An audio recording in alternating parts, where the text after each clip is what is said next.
Ada orang-orang yang memang suka memberi, bukan hanya karena sedang Natal atau sedang ulang tahun, tapi memberi itu karena suka. Memberi menjadi sebuah gaya hidup. Tapi ada juga orang-orang yang memberi karena terpaksa. Nah, bagaimana kita belajar kalau memberi itu dengan tulus hati? Berilah dengan sukarela, bukan karena terpaksa. Jangan dipaksakan pemberian kita itu harus mahal. Karena memberi bukan tentang harganya, tetapi perhatiannya. Daripada kita tidak rela, lebih baik gak usah. Memang daripada Anda memberi karena terpaksa, lebih baik nggak usah aja. Karena kalau kita mau memberi, kita harus memberi dengan sukarela. Kalau kita ingin memberi kado sama orang, jangan ada tekanan. Berarti nggak ya buat dia? Menurut saya, kalau sekiranya kita memberi, kita harus mengeluarkan uang banyak tapi terpaksa, lebih baik nggak usah. Berilah dengan kerelaan hati seberapa yang kita bisa. Karena ketika kita memberi sesuatu kepada orang, sebenarnya itu perhatian yang luar biasa. Kalau mau memberi, harus dengan kerelaan hati. Waktu kita memberi sesuatu kepada orang, katakan begini, saya mau memberkati. Jangan kecewa, tapi berkati. Jadi kadang-kadang waktu kita memberi, tentu ada beberapa orang yang diberi malah nggak tahu diri ya. Ada orang yang ditolong malah aji mumpung, memanfaatkan kebaikan kita. Kalau kita mau memberi, belajarlah tulus hati, punya sikap begini, saya mau memberkati. Saya percaya firman Tuhan yang berkata, Amsal 11 ayat 25, siapa banyak memberi berkat, diberi kelimpahan. Siapa memberi minum, ia sendiri akan diberi minum. Orang yang menabur banyak itu nggak akan pernah kekurangan. Mari kalau kita mau belajar memberi, kita punya mentalitas begini. Kita sadar kita sudah diberkati dan kita mau jadi berkat juga. Yuk katakan sama-sama saya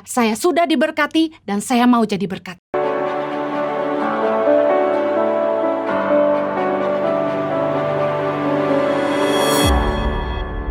Senang sekali saya bisa kembali melayani Anda dalam ibadah online. Saya berdoa agar setiap kita selalu dalam keadaan baik-baik, penuh dengan kasih karunia Tuhan. Hari ini saya akan share tentang memberi dengan ketulusan hati. Biasanya di bulan Desember, di momen-momen Natal, orang mulai menghias rumah mereka, mulai memasang pohon Natal, dan juga yang tidak lupa, orang mulai menyiapkan kado Natal. Biasanya bulan Desember, momen Natal ini menjadi ajang memberi. Baik bagi yang suka membagi maupun yang suka menerima. Tapi tahukah Anda, tidak semua orang memberi dengan ketulusan hati. Mereka beri karena terpaksa. Ini waktunya Natal, harus sediakan kado bagi keluarga, teman-teman, atau anak-anak di rumah. Tapi saya tahu hari-hari ini menjadi berat mungkin bagi kita yang harus bagi-bagi kado, karena kita sedang berada di masa-masa pandemi, di mana semua orang pasti sedang ngirit tentunya. Tapi mari saya ingin share hari ini bagaimana kita belajar untuk memberi dengan ketulusan hati. Ada orang-orang yang memang pemberi, suka memberi. Bukan hanya karena sedang Natal atau sedang ulang tahun, tapi memberi itu karena suka. Memberi menjadi sebuah gaya hidup. Tapi ada juga orang-orang yang memberi karena terpaksa. Nah, bagaimana kita belajar untuk memberi dengan ketulusan hati? Yang pertama saya ingin share, berilah dengan kerelaan hati, bukan terpaksa. Amsal 23 ayat yang ke-7 berkata begini, sebab seperti orang yang membuat perhitungan dalam dirinya sendiri, demikianlah ia. Silakan makan dan minum, katanya kepadamu. Tetapi ia tidak tulus hati terhadapmu. Firman Tuhan berkata ada orang yang mempersilahkan kita makan dan minum, tapi sebenarnya hatinya nggak tulus sama kita. Pasti Anda pernah bertemu dengan orang-orang yang kelihatan tidak tulus ketika mereka memberikan sesuatu kepada kita. Nah, bagaimana kita belajar kalau memberi itu dengan tulus hati? Berilah dengan sukarela, bukan karena terpaksa.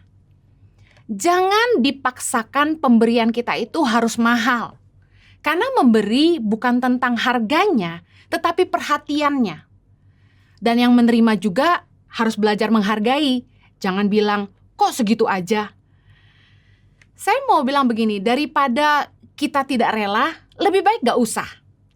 Saya ingat satu kali saya makan di restoran. Saya perhatikan ada orang yang membawa pengasuhnya untuk makan di restoran bersama-sama dengan keluarganya. Mereka semua makan steak. Tapi pembantu, pengasuh, dipisahkan mejanya, lalu dipesankan nasi goreng biasanya. Sah-sah saja, itu hak Anda, tapi saya mau bilang gini,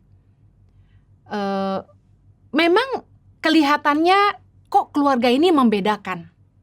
Kok keluarganya makan steak, kok pengasuh sama pembantunya atau supirnya cuma dikasih nasi goreng aja. Mungkin ada orang yang melihat lalu menghakimi begitu. Tapi saya mau katakan, memang daripada Anda memberi karena terpaksa, lebih baik nggak usah aja.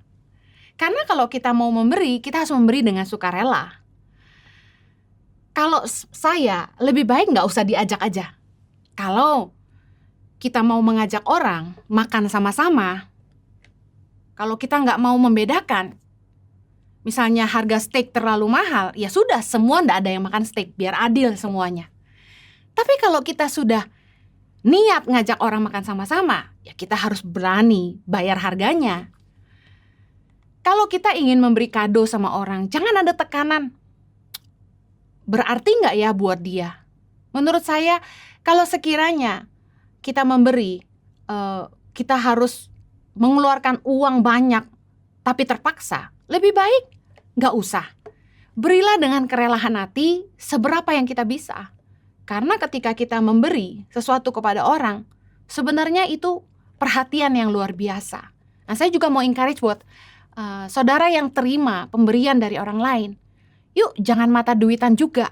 Jangan nilai harganya, hargai pemberiannya. Karena untuk menyiapkan kado buat orang itu butuh kasih waktu. Hargai effort orang itu untuk memberikan sesuatu kepada kita.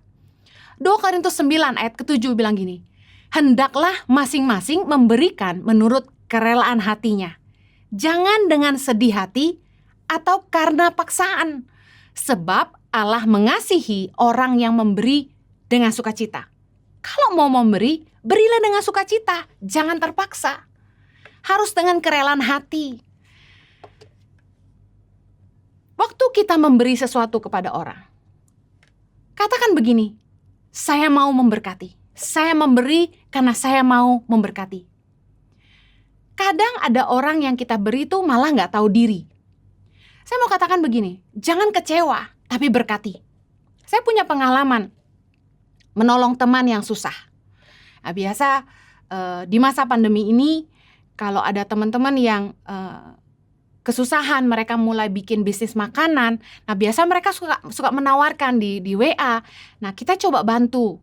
Khususnya teman-teman rekan-rekan hamba Tuhan, kita coba bantu dan kita beli makanan mereka. Nah, biasanya kalau sudah memesan makanan begitu, saya sudah nggak peduli apakah enak, apakah harganya berapa, karena niatnya memang ingin memberkati. Nah, ketika satu kali ada teman hamba Tuhan menawarkan makanan, lalu saya pesan. Biasanya saya masak tiap hari di rumah, tentu lebih irit ya, tapi karena ingin menolong teman sendiri, ya saya hari itu tidak masak dan hanya memesan makanan dari mereka. Saya tidak tanya harganya berapa, karena saya pikir sudah bantu saja. Ketika makanan dikirim, lalu tagihan juga diberikan, saya kaget. Karena tagihannya begitu banyak, fantastis, yang istilahnya bisa untuk kami makan 4-5 hari. Tagihannya itu untuk makan 1 hari saja. Orang yang bekerja di rumah kami sampai kaget melihat tagihannya dan bilang, aduh, keterlaluan. Kangkung 1 ikat 10.000, ini 1 kontainer kecil 40.000. Mungkin kalau kami masak sendiri, kami nggak perlu keluar uang sebanyak itu. Tapi saya katakan begini sama orang yang bekerja di rumah kami, sudahlah, kita kan mau memberkati. Jadi kadang-kadang waktu kita memberi, tentu ada beberapa orang yang diberi malah nggak tahu diri ya. Ada orang yang ditolong malah aji mumpung, memanfaatkan kebaikan kita. Orang yang bekerja kepada kami bertanya, emangnya mama nggak tanya harganya berapa? Saya bilang enggak lah. Tapi jujur memang terkejut gitu ya, karena harganya nggak masuk akal, mahal sekali, dan jujur jadi kapok juga untuk pesan makanan lagi dari mereka. Tapi saya belajar satu hal, sudah, kalau kita mau memberi, belajarlah tulus hati, punya sikap begini, saya mau memberkati. Toh kita ketika pesan makanan juga ada kembalian seberapa kita nggak ambil. Kita suka kasih tips juga, ya anggap begitu aja. Kita mau memberkati. Ketika kita mau bantu orang, sudah jangan hitung-hitungan. Saya percaya firman Tuhan yang berkata, Amsal 11 ayat 25, siapa banyak memberi berkat, diberi kelimpahan. Siapa memberi minum, ia sendiri akan diberi minum. Orang yang menabur banyak itu nggak akan pernah kekurangan. Saya perhatikan beberapa teman yang kayaknya hidupnya susah dan kurang terus. Itu justru orang-orang yang pelit, orang-orang yang nggak mau nabur, orang-orang yang hanya mau mengambil untuk diri sendiri, apa-apa nahan buat diri sendiri. Saya ketemu banyak orang-orang yang seperti ini, malah hidupnya susah sekali. Tapi ada orang-orang yang murah hati, senang nabur, nggak hitung-hitungan, hidupnya diberkati luar biasa. Mari kalau kita mau belajar memberi, kita punya mentalitas begini. Kita sadar kita sudah diberkati dan kita mau jadi berkat juga. Yuk katakan sama-sama saya sudah diberkati dan saya mau jadi berkat.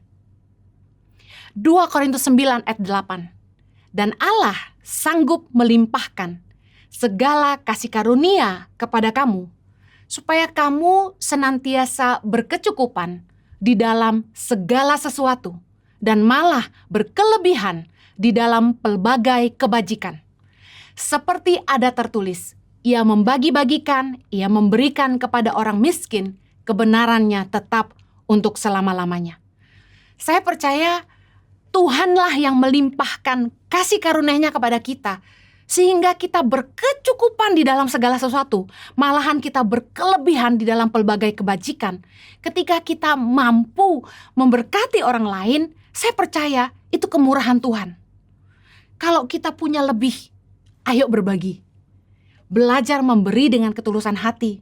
Seperti tadi firman Tuhan katakan, kalau kita kasih orang makan atau minum, lakukan dengan tulus hati. Jangan sampai kita nggak tulus ketika kita berbagi. Saya percaya Tuhan pasti memberkati orang yang memberi dengan ketulusan. Yang kedua, bagaimana kita belajar memberi dengan tulus? Berilah tanpa motivasi tersembunyi. Ayo, belajar tulus, jangan punya modus. Berilah tanpa motivasi tersembunyi. Beberapa orang memberi supaya dipuji orang. Supaya dipuji, aduh kamu baik banget sih. Matius 6 ayat kedua bilang begini. Jadi, apabila engkau memberi sedekah, janganlah engkau mencanangkan hal itu seperti yang dilakukan orang munafik di rumah-rumah ibadat dan di lorong-lorong, supaya mereka dipuji orang. Aku berkata kepadamu, sesungguhnya mereka sudah mendapat upahnya. Saya bersyukur Tuhan ngajarin kita gini. Kalau kita memberi, lalu gak ada yang berterima kasih sama kita. Bahkan mungkin waktu kita memberi, orang itu gak tahu bahwa kita beri. Firman Tuhan berkata, kalau kita sampai dipuji sama orang, kita sudah dapat upahnya. Saya percaya sebaliknya, kalau sampai kita gak dapat ucapan terima kasih, dan bahkan orang gak tahu kebaikan kita gak dipuji sama orang, berarti upahnya itu dari Bapa di sorga. Bersyukurlah kalau Anda ketemu dengan orang-orang yang gak tahu berterima kasih. Karena ketika kita menolong mereka dan mereka tidak membalas kebaikan kita, itu berarti bagian Tuhan yang membalasnya bagi kita. Firman Tuhan mengajar kita, kalau kita memberi, ayo lakukan, jangan kayak orang munafik yang hanya sekedar ingin dilihat orang, ingin dipuji orang. Memberilah dengan ketulusan. Jangan punya motivasi tersembunyi. Ada juga orang yang memberi dengan satu tujuan, supaya diberkati. Memberi itu kayak pancingan. Saya ingat satu hari, seorang pengusaha bercerita kepada saya, Bu Heni, pendeta-pendeta tuh suka tuh dikasih-kasih sama orang kaya. Malah mereka suka minta-minta sama konglomerat, ngajuin proposal buat bangun gereja dan sebagainya. Padahal tahu nggak? Orang pengusaha itu kalau dimintain sama pendeta duit, kalau nggak ngasih itu takut. Takut apa? Takut usahanya nggak diberkati. Jadi karena pendeta udah minta, terpaksa dikasih. Apalagi kalau pengusaha-pengusaha yang bidang usahanya adalah burung walet katanya. Wah itu mah wajib memberi. buat panti asuhan, buat gereja, katanya gitu. Bahkan dia berkata begini, itu ibaratnya buang sial Bu Heni. Saya kaget. Jadi mereka memberi untuk supaya menghalaukan sial dari usaha mereka, supaya usaha mereka terus diberkati. Saya mau bilang gini, kita memberi itu bukan supaya Tuhan memberkati kita balik, bukan alat pancingan. Tapi kita memberi, seperti tadi saya bilang, kita sadar kita sudah diberkati Tuhan, dan kita mau taat dan mengerti kebenaran bahwa ada benih yang harus kita tabur, dan ada roti yang memang untuk kita makan. Mari kita baca ayatnya sama-sama. 2 Korintus 9 ayat yang ke-10 berkata begini. Ia yang menyediakan benih bagi penabur dan roti untuk dimakan. Ia juga yang akan menyediakan benih bagi kamu dan melipat gandakannya dan menumbuhkan buah-buah kebenaranmu. Ayat 11, kamu akan diperkaya dalam segala macam kemurahan hati yang membangkitkan syukur kepada Allah oleh karena kami. Perhatikan ayat ini, ia yang menyediakan benih bagi penabur dan roti untuk dimakan. Berarti ada benih yang memang untuk ditabur dan ada roti yang untuk dimakan. Menurut saya, ketika kita menabur, itu sudah kewajiban. Karena waktu Tuhan memberkati kita, memang ada bagian yang harus kita tabur kembali, ada bagian yang jadi roti untuk kita makan. Kita nggak boleh serakah. Ketika harta bertambah, jangan sampai hati kita terjerat olehnya, kata firman Tuhan. Kenapa kita harus ngerti ini? Supaya jangan sampai kita punya mindset, waktu kita nabur, Tuhan hutang sama kita. Waktu kita memberi, itu seperti pancingan supaya Tuhan memberkati kita lebih. Bukan. Lakukan karena ketaatan kita akan kebenaran firman. Bahwa memang ada benih yang harus ditabur dan ada roti yang harus kita makan. Saya percaya ketika kita belajar taat, menabur apa yang harus kita tabur, Tuhan pasti akan memberkati kita. Karena benih itu akan tumbuh. Dikatakan firman Tuhan, ia juga yang akan menyediakan benih bagi kamu dan melipat gandakannya dan menumbuhkan buah-buah kebenaranmu.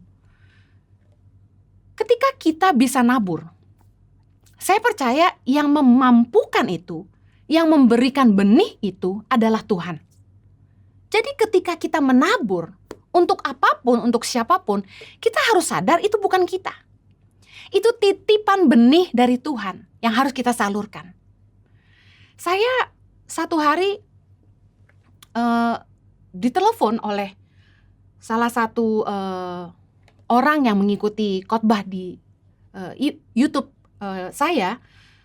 Orang ini tergerak ingin menabur buat Tangan Pengharapan, dan ketika suami istri ini cerita bahwa mereka sendiri sedang kesusahan, bisnis mereka tutup, bisnis mereka nggak bisa jalan karena pandemi, ada kendaraan operasional yang akhirnya menjadi tidak terpakai. Dan karena tidak terpakai, mereka ingin tabur buat Tangan Pengharapan. Ketika suami saya dengar itu, kami berdua bingung. Lalu saya spontan berkata begini, maaf Pak, Bu, kalau Anda sendiri sedang susah, kenapa kendaraannya tidak dijual saja supaya uangnya bisa untuk mencukupi kebutuhan Bapak dan Ibu? Bapak ini berkata begini, kalau saya jual dan saya pakai, uangnya habis Bu Heni. Tapi kalau saya tabur, bagi saya itu benih. Saya kaget mendengar ada orang yang bisa berpikir seperti itu di tengah-tengah masa sulit. Karena kalau kita sendiri kesusahan, pasti apa yang bisa kita jual untuk kebutuhan hidup, kita jual. Dan kita pasti akan berusaha menahan supaya bisa melewati masa sulit ke depan dengan persediaan yang ada. Tapi orang ini justru di masa sulit bisa berpikir bahwa apa yang dia punya itu dia harus tabur untuk jadi benih. Ketika roti itu kita makan, itu hanya habis dibuang ke jamban. Tapi benih kalau ditabur akan tumbuh kembali. Bahkan Tuhan berjanji akan melipat gandakannya. Saya tahu ini adalah masa sulit. Tapi ketika kita dengan ketulusan hati taat sama Tuhan, belajar ngerti mana yang memang jadi roti untuk kita makan dan mana yang jadi benih untuk kita tabur, kita harus taat memisahkannya dan membagikannya. Saya sama suami bukannya nggak butuh, tapi kami terus taat sama Tuhan bahwa memang ada bagian dari yang kami terima nggak boleh kami makan, memang harus kami bagi untuk orang-orang. Kami bersyukur Tuhan itu masih memberikan kepercayaan untuk kita masih punya benih untuk ditabur. Satu kali saya kemarin ini membuat webinar yang judulnya Cintaku Kepontok Corona. Saya baca ada komen di IG yang menuliskan begini dari salah satu anak-anak muda. Mau nunggu yang gratis aja. Ya, saya ngerti mungkin anak muda ini gak punya kerja atau sedang gak punya uang. Tapi ayo punya mentalitas begini. Punya mentalitas, saya harus jadi berkat. Kalau orang baik sama kita, kalau orang itu memberkati hidup kita, kita jangan jadi orang yang mau terima aja. Ayo jadi orang yang punya mentalitas, saya harus jadi berkat juga. Jadi orang yang suka nabur. Percayalah firman Tuhan bahwa orang yang menabur banyak akan menuai banyak. Kita itu jangan pernah takut nabur. Karena orang yang berani memberi, Tuhan pun akan bermurah hati sama dia. Saya saksikan banget dalam hidup saya. Teman-teman yang ngirit, pelit, itu malah susah sendiri. Tapi orang-orang yang begitu murah hati, begitu diberkati. Saya tutup dengan ini. Mari belajar memberi dengan ketulusan hati. Karena Tuhan mengasihi orang-orang yang memberi dengan sukacita. Kenapa kita harus belajar tulus memberi? Karena kita sudah diberkati lebih dan kita pun harus berbagi. Ketika kita memberi, punyalah mentalitas saya mau memberkati. Kenapa kita harus tulus memberi? Karena itu kewajiban. Ada berkat yang memang benih untuk ditabur, ada berkat yang memang roti untuk dimakan. Ayo belajar, jangan jadi serakah. Ketika harta bertambah banyak, jangan sampai hati kita melekat padanya. Tuhan Yesus memberkati. Saya berdoa agar di hari-hari Natal ini Anda bisa terus jadi berkat bagi keluarga, bagi orang-orang di sekitar Anda. Berilah dengan ketulusan hati. Daripada terpaksa, mendingan gak usah.